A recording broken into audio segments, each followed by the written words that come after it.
السلام علیکم ورحمۃ اللہ وبرکاتہ۔ قرآن مجید کے ترجمے اور تفسیر کی ایک نئی کلاس کے ساتھ میں اپنے تمام مسلمان بھائیوں اور بہنوں کی خدمت میں حاضر ہوں۔ آج ہم لوگ پڑھیں گے رکوع نمبر نساء، سورت نمبر 4، پارہ نمبر 4، رکوع نمبر 2۔ اس رکوع میں اللہ تعالیٰ نے میراث کے احکام بیان فرمائے۔ میراث کس کو کہتے ہیں؟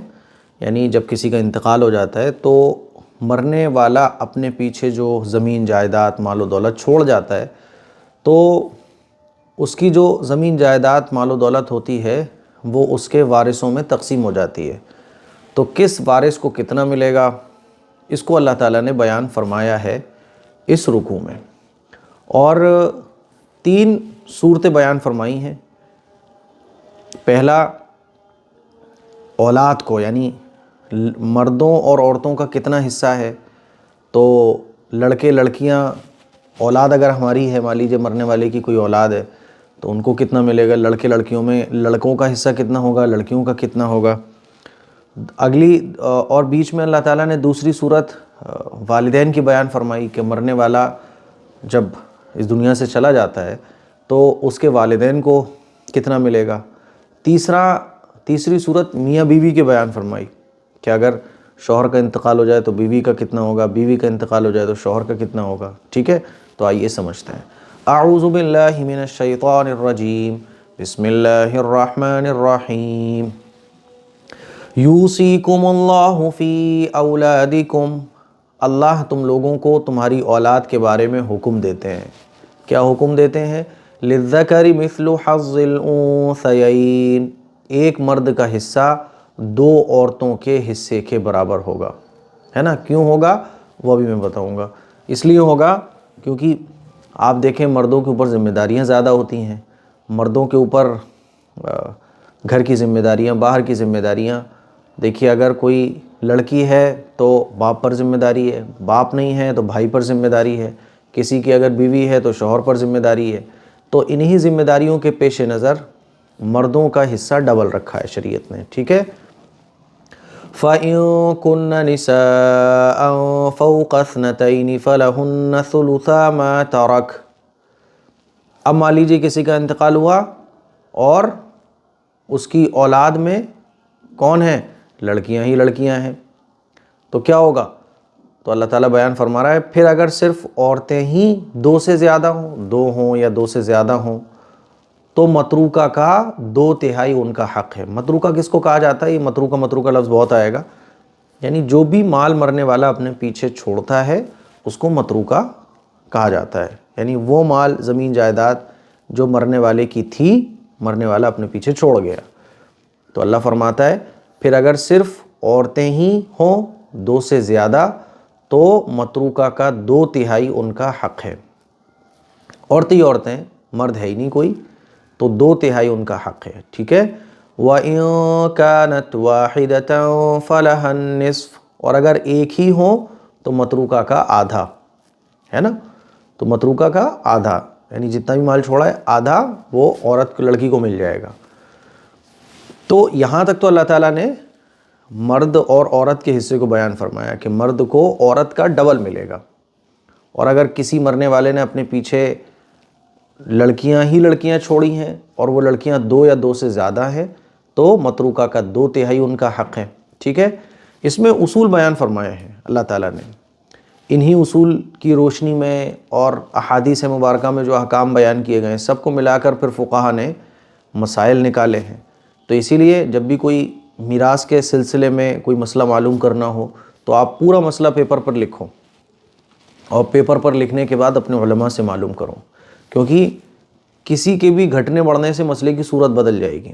ایک مسئلہ ہر جگہ نہیں فٹ ہوگا، کسی کے مان لیجئے 4 لڑکے ہیں 2 لڑکیاں ہیں، مسئلہ الگ ہوگا، 4 لڑکیاں ہیں 4 لڑکے ہیں، مسئلہ الگ ہوگا، ہے نا۔ تو صورتیں مختلف ہو جائیں گی مسئلوں کی، اسی لیے جب بھی کبھی میراث کے مسئلے پوچھنا ہو تو پیپر پہ اتاریے، اس کو پھر اتارنے کے بعد اپنے علماء سے معلوم کیجیے، ٹھیک ہے۔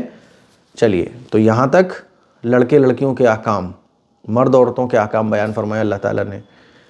لفظی ترجمہ کر لیتے ہیں یہاں تک۔ یوصیکم اللہ، یوصیکم اللہ، یوصیکم اللہ حکم دیتے ہیں تم کو، اللہ فی اولادکم تمہاری اولاد کے سلسلے میں۔ کیا حکم دیتے ہیں؟ للذکری، مردوں کا حصہ، مثلو حظل، مثلو برابر ہے حظل انثیین، دو عورتوں کے حصے کے، تو مردوں کا حصہ دو عورتوں کے حصے کے برابر ہوگا۔ فَإِن، پھر اگر کنّا، وہ سب کی سب ہوں، نساءً عورتیں، فوق اثنتین، دو سے زیادہ، دو ہوں، حدیث سے پتہ چلتا ہے تب بھی یہی حکم ہے، دو سے زیادہ ہوں تب بھی یہی حکم ہے۔ فَلَهُنَّ، تو ان کے لیے یعنی عورتوں کے لیے، ثلثا، دو تہائی ہوگا، ہے نا، ما اس کا، ترک، جو چھوڑا ہے، کس نے چھوڑا ہے؟ مرنے والے نے، یعنی متروکہ کا دو تہائی ہوگا۔ وَإِن كَانَتْ، اور اگر ہو، واحدتاً، ایک عورت، فَلَهَن، تو اس کے لیے نصف، آدھا ہوگا، ٹھیک ہے۔ اور اگر ایک بیٹا ہو تو آپ کو میں نے بتایا شروع میں کہ مرد کا حصہ عورت سے ڈبل ہوگا، تو اگر ایک بیٹا ہے تو اس کو پورا مل جائے گا اگر کوئی بیٹی نہیں ہے، اور اگر ایک بیٹی ہے تو اس کو آدھا ملے گا۔ اچھا، اس رکوع میں اللہ تعالیٰ نے ذوی الفروض کہا جاتا ہے، ایک عربی میں آئے گا آگے چل کے، ذوی الفروض، ذوی الفروض یعنی جیسے ہی کسی کا انتقال ہوا تو امیڈیٹلی جن کو حصہ ملنا ہے ان کو کہا جاتا ہے ذوی الفروض۔ اب ان کو حصہ دینے کے بعد کچھ نہ کچھ بچتا بھی ہے، دیکھو جب دو تہائی اور ایک بیٹی ہے تو آدھا اس کو مل گیا، اب یہ آدھا جو بچ رہا ہے یہ کس کو ملے گا؟ تو یہ عصبات کو ملتا ہے، یعنی جو قریب ترین رشتہ دار ہوتے ہیں۔ یہ پوری ایک ڈیٹیل ہے جس کا یہاں موقع نہیں ہے، جب بھی ایسی سچویشن آئے تو مسئلے کو میں نے شروع میں بتایا کہ کاغذ پہ آپ لکھو اور اپنے علماء سے معلوم کرو، ٹھیک ہے۔ تو یہ جتنا بھی کچھ بچ رہا ہے اس میں تو ذوی الفروض کے بارے میں بیان ہے، اس کے علاوہ جو بچے گا جتنا بھی، جیسے دو تہائی دینے کے بعد، آدھا دینے کے بعد کچھ نہ کچھ بچ رہا ہے نا، تو یہ عصبات میں تقسیم ہوگا، ہے نا، یعنی جن کے امیڈیٹلی حق ہیں ان کو دینے کے بعد جو بھی کچھ بچے گا تو پھر وہ قریب رشتہ داروں کو دے دیا جائے گا۔ چلیے آگے دیکھیں۔ وَلِأَبَوَيْهِ لِكُلِّ وَاحِدٍ مِّنْهُمَا السُّدُسُ مِمَّا تَرَكَ إِن كَانَ لَهُ وَلَدٌ، اب مرنے والے کے اگر والدین بھی ہوں تو ماں کو کتنا ملے گا، والد کو کتنا ملے گا، اس کے بارے میں یہاں بیان ہے، ٹھیک ہے۔ دیکھیے، اور میت کے ماں باپ میں سے ہر ایک کے لیے متروکہ کا چھٹا حصہ ہے، بشرطے کہ میت کی اولاد ہو، مرنے والے کی اولاد بھی ہے، ماں باپ بھی ہے، تو کتنا ملے گا؟ متروکہ کا چھٹا حصہ۔ متروکہ سمجھ آ گیا نا، ٹھیک ہے۔ آگے دیکھیے، فَإِن لَّمْ يَكُن لَّهُ وَلَدٌ وَوَرِثَهُ أَبَوَاهُ فَلِأُمِّهِ الثُّلُثُ، اور اگر اس کی اولاد نہ ہو اور ماں باپ ہی اس کے وارث ہوں تو اس کی ماں کا حصہ ایک تہائی ہے، ٹھیک ہے۔ مان لیجیے اولاد نہیں ہے تو پھر کیا ہوگا؟ ماں کا جو حصہ ہوگا، والدینی میراث کے وارث بن رہے ہیں تو والدین میں سے ماں کا حصہ ایک تہائی ہوگا، اور پھر باقی اوروں کو تقسیم کرنے کے بعد پورا کا پورا باپ کا ہو جائے گا۔ آگے دیکھیے، فَإِن كَانَ لَهُ إِخْوَةٌ فَلِأُمِّهِ السُّدُسُ مِن بَعْدِ وَصِيَّةٍ يُوصِي بِهَا أَوْ دَيْنٍ۔ اچھا، پھر اگر میت کے کئی بھائی ہوں تو اس کی ماں کا حق چھٹا حصہ ہے نا، مرنے والے کے بھائی بھی ہیں اور کئی بھائی ہیں تو ماں کا جو حق ہے وہ کتنا ہے؟ چھٹا حصہ ہے، ٹھیک۔ کب ہے یہ؟ من بعد وصیت یوصی بہا او دین، اس نے جو وصیت کی ہو اس کو پورا کرنے یا قرض ادا کرنے کے بعد، ٹھیک ہے۔ دیکھیں، مرنے والا جب مرتا ہے تو میت کے جو بھی کچھ اس نے اپنے پیچھے چھوڑا ہوتا ہے تو سب سے پہلے تو تجہیز و تکفین، یعنی کفن دفن کا خرچہ اس کے پیسوں میں سے نکالا جائے گا۔ کوئی اور دے دے، بیٹا دے دے، رشتہ دار دے دے تو بہت اچھی بات ہے، لیکن اس کے پاس جتنا روپیہ پیسہ تھا اس میں سے ہی سب سے پہلے تو کفن دفن ہوگا۔ قرضہ اس کے اوپر جن لوگوں کا تھا، جتنے پیسے دوسروں کو دینے تھے قرضے کے طور پر، وہ دیے جائیں گے۔ اس نے اگر وصیت کی تھی تو وصیت جو اس نے کی تھی وہ وصیت پوری کی جائے گی، لیکن وصیت یاد رکھیں کہ جتنا بھی مال ہے اس میں سے ایک تہائی میں وصیت نافذ ہو سکتی ہے، بس اس سے زیادہ میں نہیں۔ تو جو اس نے وصیت کی تھی وہ وصیت ادا کی جائے گی، اس کے بعد پھر یہ حصے ہوں گے، ٹھیک ہے۔ تو اللہ تعالیٰ اسی کو بیان فرما رہا ہے۔ فَإِن كَانَ لَهُ، پھر اگر، اچھا پیچھے سے پڑھتے ہیں ہم، فَإِن لَّمْ، اچھا، وَلِأَبَوَيْهِ، اور والدین کے لیے، لِكُلِّ وَاحِدٍ مِّنْهُمَا ان میں سے ہر ایک کے لیے سدس چھٹا حصہ ہے، مما اس میں سے ترک جو اس نے چھوڑا ہے، ان کانا اگر ہو لہو ولد اس کی کوئی اولاد ہے نا، فَإِلَّمْ اور اگر یکن لہو نہ ہو اس کی ولد کوئی اولاد، وَوَرِثَهُ اور وارث ہو رہے ہیں اس کے ابواہو اس کے والدین، فَلِأُمِّهِ تو اس کی ماں کے لیے ثلث تہائی حصہ ہے نا، تو اس کی ماں کے لیے کیا ہے؟ 1/3 ہے۔ فَإِن كَانَ لَهُ پھر اگر اس کے اخوتن بھائی ہوں، فَلِأُمِّهِ تو اس کی ماں کے لیے چھٹا حصہ ہے، تو اس کی ماں کے لیے چھٹا حصہ ہے، اس کی ماں کا جو حق ہے وہ کتنا ہوگا؟ چھٹا حصہ ہے، من بعد بعد اس کے وصیتن کہ جو وصیت اس نے کی ہے، یوسی بہا اس وصیت پر عمل کیا جائے، او دین یا قرض ادا کیا جائے، ٹھیک ہے، لیکن وصیت کے سلسلے میں آپ لوگ یہ یاد رکھ لیں، آباؤکم و ابناؤکم لا تدرون ایہم اقرب لکم نفعا تمہیں نہیں معلوم کہ تمہارے باپ اور تمہارے بیٹے میں سے کن سے تم کو زیادہ نفع پہنچے گا، فریضۃ من اللہ یہ حصے اللہ کی طرف سے مقرر کیے ہوئے ہیں، ہے نا، ان اللہ کان علیما حکیما بے شک اللہ خوب جاننے والا اور خوب حکمت والا ہے۔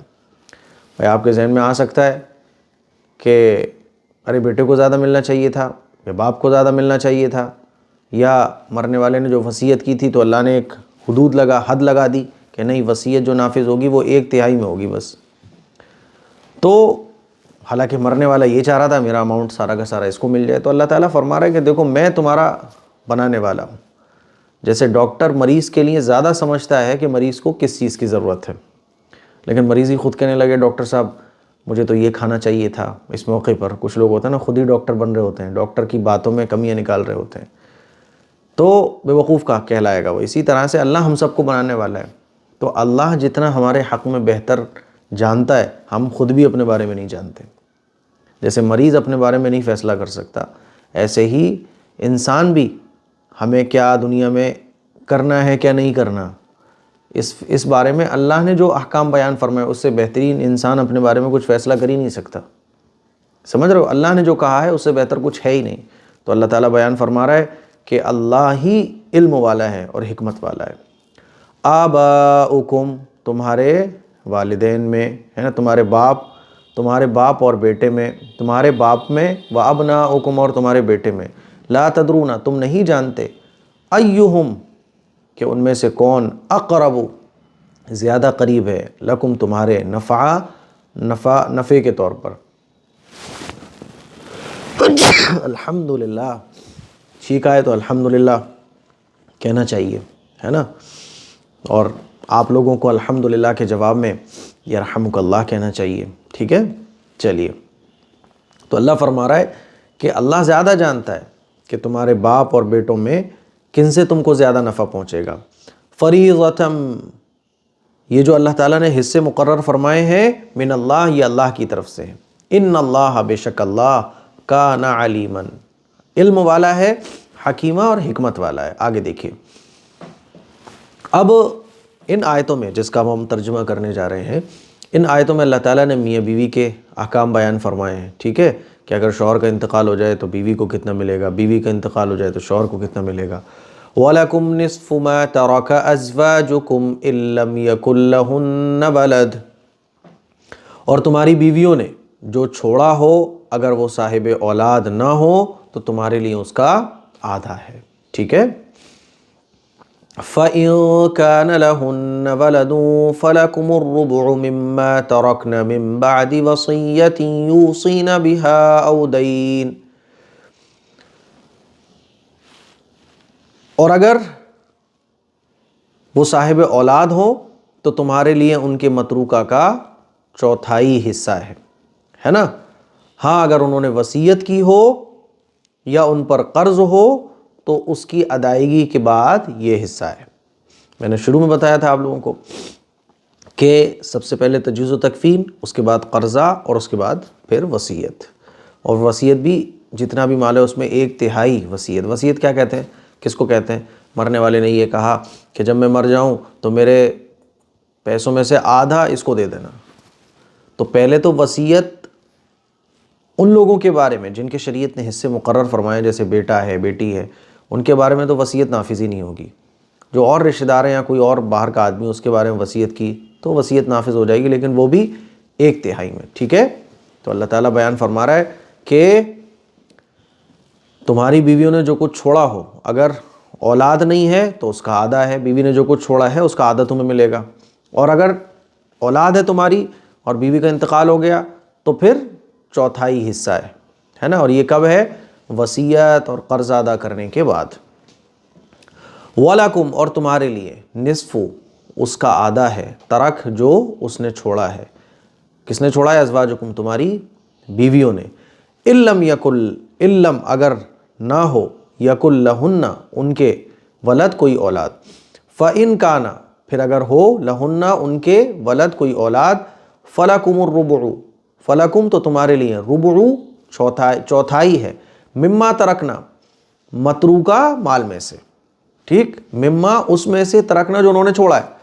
من بعدی، بعد اس کے، وصیتن، کہ انہوں نے جو وصیت کی ہے اس کے بعد، یوسینا، ہے نا، وصیت کی ادائیگی کے بعد، یوسینا، جس چیز کی انہوں نے وصیت کی ہے، او دین، یا قرض ادا کرنے کے بعد.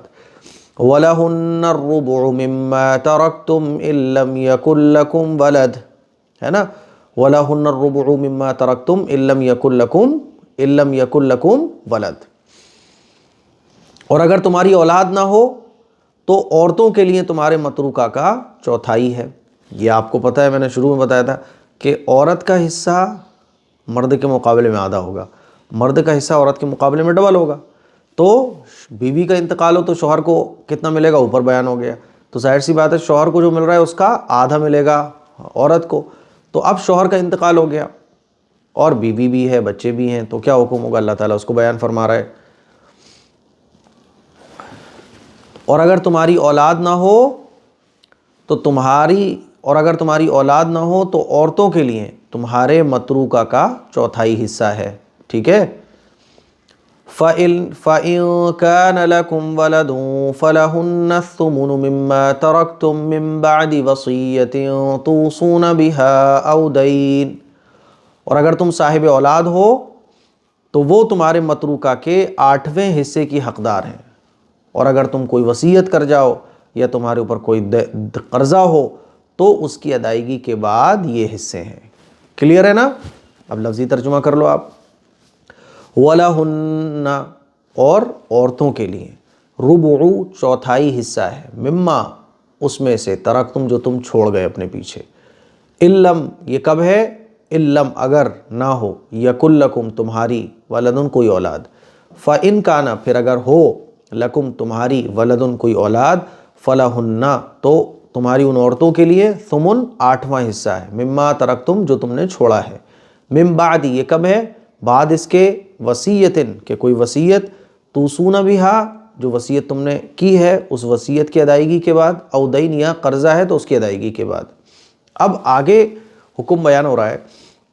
مان لیجئے کسی کا اوپر نیچے کوئی ہے ہی نہیں، جس کا اوپر بھی کوئی نہ ہو، نیچے بھی کوئی نہ ہو، اس کو کہا جاتا ہے کلالہ. یعنی امی ابا بھی نہیں ہے، باپ، دادا دادی، دادا دادی اور پردادا پردادی کوئی بھی نہیں ہے اوپر، اور نیچے بھی کوئی نہیں، اولاد بھی نہیں ہے، اولاد کی اولاد بھی نہیں ہے، کچھ بھی نہیں ہے، وہ تنے تنا ہے بس. تو اس کو شریعت میں کہا جاتا ہے کلالہ. تو اگر کوئی کلالہ ہے تو اس کا کیا حکم ہے؟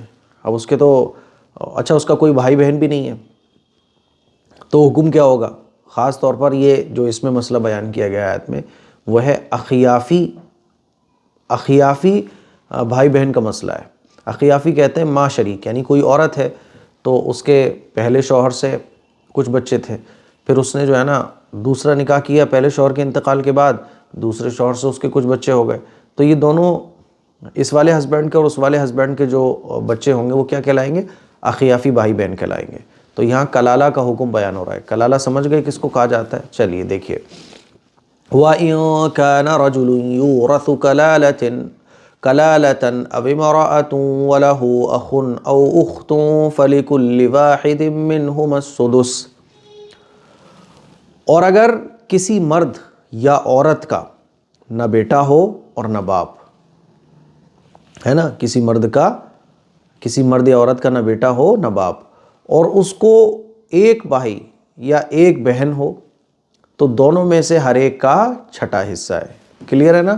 اور میں آپ کو تھوڑا سا ڈیٹیل میں سمجھانے کی کوشش کرتا ہوں کہ کلالہ کی تعریف تو ڈیفینیشن تو آپ سمجھ گئے کہ جس میت نے نہ باپ دادا کو چھوڑا ہو اور نہ اس کی کوئی اولاد ہو تو اس کو کلالہ کہتے ہیں، نہ اوپر کوئی نہ نیچے کوئی۔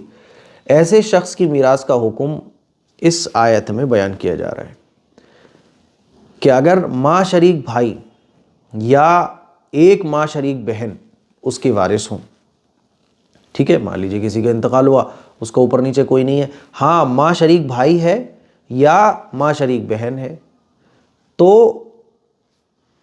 اب وراثت کیسے تقسیم ہوگی؟ تو اللہ تعالیٰ بیان فرما رہا ہے کہ دونوں میں سے ہر ایک کو چھٹا حصہ ملے گا، اور اگر ایک سے زیادہ ہوں تو 1/3 متروکہ ان سب کے درمیان تقسیم ہو جائے گا۔ کلیئر ہے؟ چلیے، وَإِن كَانَ رَجُلٌ يُورَثُ كَلَالَةً أَوِ امْرَأَةٌ وَلَهُ أَخٌ أَوْ أُخْتٌ فَلِكُلِّ وَاحِدٍ مِّنْهُمَا السُّدُسُ، اور اگر کسی مرد یا عورت کا نہ بیٹا ہو نہ باپ اور اس کو ایک بھائی یا ایک بہن ہو تو دونوں میں سے ہر ایک کا چھٹا حصہ ہے۔ ٹھیک ہے، دیکھو اب یہ چھٹا حصہ ہونے کے بعد پھر بھی تو کچھ مال بچ رہا ہے، تو میں نے آپ کو بتایا شروع میں کہ پھر وہ عصبات میں تقسیم ہوگا، یعنی امیڈیٹلی جن کو مال ملنا ہے، جن کے حصے مقرر ہو گئے، ان کو ذوی الفروض کہا جاتا ہے۔ اس کے بعد پھر قریب کے قریب رشتہ دار، جس کو ڈیٹیل میں انشاءاللہ آپ لوگ سمجھو گے آگے چل کے، اور علماء سے آپ جب بھی مسئلے آتے ہیں اس طرح کے تو آپ علماء سے سمجھتے ہیں، تو آپ دیکھتے ہوں گے کہ ایک فرد کے گھٹنے بڑھنے سے مسئلہ پورا چینج ہو جاتا ہے۔ ٹھیک ہے، تو کیا ہوگا؟ ان میں سے ہر ایک کے لیے چھٹا حصہ ہوگا، یعنی اخیافی بھائی بہن کوئی ہو، اخیافی ماں شریک۔ کلیئر ہے نا؟ فَإِن كَانُوا أَكْثَرَ مِن ذَلِكَ فَهُمْ شُرَكَاءُ فِي الثُّلُثِ مِن بَعْدِ وَصِيَّةٍ يُوصَىٰ بِهَا أَوْ دَيْنٍ غَيْرَ مُضَارٍّ۔ اچھا، اور اگر اس سے زیادہ ہوں تو 1/3 میں وہ سب شریک ہیں، ہاں اگر وصیت کی گئی ہو یا میت کے ذمہ قرض ہو تو اس کی ادائیگی کے بعد یہ حصے ہیں۔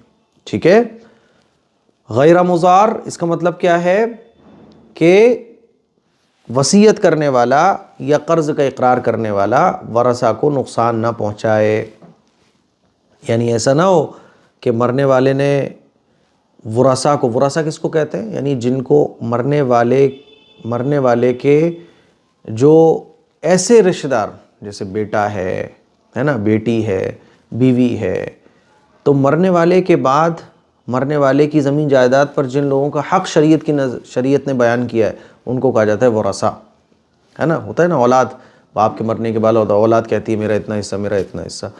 تو اب مرنے والے نے وصیت کر دی کہ فلاں کو اتنا دے دینا، یا پلاننگ کے تحت اس نے، ہوتا ہے نا کہ بعض دفعہ باپ یہ نہیں چاہتا میری اولاد کو کچھ ملے، اولاد نے اتنا ستا کے رکھا ہوا ہوتا ہے، تو وہ چاہتا ہے کہ میرا جو منہ بولا بیٹا تھا اس نے میری بہت خدمت کی ہے، سارا مال اس کو مل جائے۔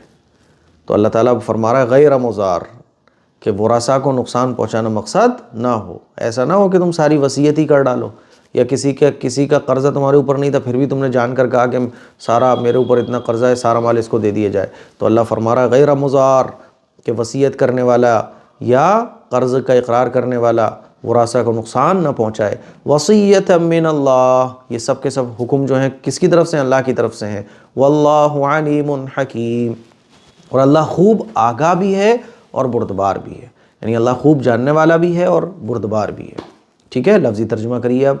وَإِن كَانَ، اور اگر ہو، رجل کوئی شخص، یورث کہ وارث بنایا جا رہا ہو، یعنی اس کی وراثت تقسیم ہو رہی ہو، کلالہ کے طور پر، او امرأۃ یا کوئی عورت ہو، وَلَهُ اور اس کی اخن کوئی بھائی ہو، او اختن یا کوئی بہن ہو، کون سی ہو؟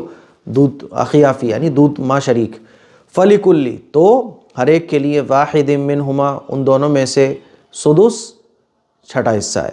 فَإِن كَانُوا تو اگر وہ لوگ سب کے سب اکثر زیادہ ہوں، من ذالک ان سے، 2 سے زیادہ ہوں، فہم تو یہ سب کے سب، شرکاء شریک ہوں گے، فی الثلث 1/3 میں، من بعد بعد اس کے وصیت، کہ اگر اس نے وصیت کی ہے یوصا بہا تو وصیت ادا کی جائے گی، او دین یا قرضہ ہے تو قرضہ ادا کیا جائے گا، غیر مضار ورثاء کو نقصان پہنچائے بغیر، ٹھیک ہے۔ وصیتم یہ سب کا سب حکم ہے، وصیت ہے من اللہ، اللہ کی طرف سے، واللہ اور اللہ علیم، علیم جاننے والا ہے، حکیم اور حلیم اور بردبار ہے۔ آگے دیکھیے، تلک حدود اللہ یہ اللہ کی مقرر کی ہوئی حدیں ہیں، ومن یطع اللہ ورسولہ یدخلہ جنات تجری من تحتها الانہار خالدین فیہا، اور جو اللہ اور اللہ کے رسول کی اطاعت کرے گا اللہ اسے ایسی جنت میں داخل کریں گے جن کے نیچے نہریں بہتی ہیں، وہ خالدین فیہا وہ ہمیشہ ہمیشہ جنت میں رہیں گے، وذالک الفوز العظیم اور یہی بڑی کامیابی ہے۔ ومن یعص اللہ ورسولہ ویتعد حدودہ یدخلہ نارا خالدا فیہا، اور جو اللہ اور اللہ کے رسول کی نافرمانی کرے گا اور اللہ کی قائم کی ہوئی حدوں سے تجاوز کرے گا اللہ اس کو دوزخ میں ڈال دیں گے، خالدا فیہا وہ ہمیشہ اسی میں رہے گا، وَلَهُ عَذَابٌ مُّهِينٌ اور اس کے لیے رسوا کن عذاب ہے۔ تلک حدود اللہ، تلک یہ سب کا سب جو اللہ نے بیان کیا ہے، حدود اللہ اللہ کی حد ہے، اللہ نے جو بیان کر دیا اس سے اگر کراس کرو گے وہ باؤنڈری کراس کرو گے تو کیا ہوگا، تو اللہ تعالیٰ ہمیشہ جہنم میں ڈال دے گا، اور اگر اس باؤنڈری کو فالو کرو گے، وَمَن يُطِعِ اللَّهَ اور جو اللہ کی اطاعت کرے گا، ورسولہ اور اس کے رسول کی اطاعت کرے گا، یدخلہ اللہ اس کو داخل کرے گا، جنات ایسی جنت میں، تجری کہ جاری ہوں گی، من تحتها اس کے نیچے سے، انہار نہریں، خالدین وہ ہمیشہ ہمیشہ فیہا اس جنت میں رہیں گے، وذالک اور یہ فوز العظیم بڑی کامیابی ہے۔ ومن یعص اللہ اور جو اللہ کی نافرمانی کرے گا، ورسولہ اور اس کے رسول کی نافرمانی کرے گا، ویتعدی اور پار کرے گا حدودہ اللہ کی بنائی حدوں کو، یدخلہ تو اللہ اس کو داخل کرے گا نارن جہنم میں، خالدن فیہا وہ اس میں ہمیشہ ہمیشہ رہیں گے، وَلَہُ اور ان کے لیے عذاب ایسے شخص کے لیے جو اللہ کی حدوں کو کراس کرتا ہے اس کے لیے عذاب ہے مہین بڑا خطرناک رسوا کرنے والا عذاب ہے۔ تو یہ آج کا ہمارا رکوع کمپلیٹ ہو گیا، کل انشاءاللہ ہم آگے کا رکوع پڑھیں گے۔ مجھے امید ہے کہ آج کا رکوع آپ کو بہت اچھے طریقے سے سمجھ آ گیا ہوگا۔ اس کلپ کو شیئر کریں، دوسروں تک پہنچائیں۔ السلام علیکم ورحمۃ اللہ وبرکاتہ۔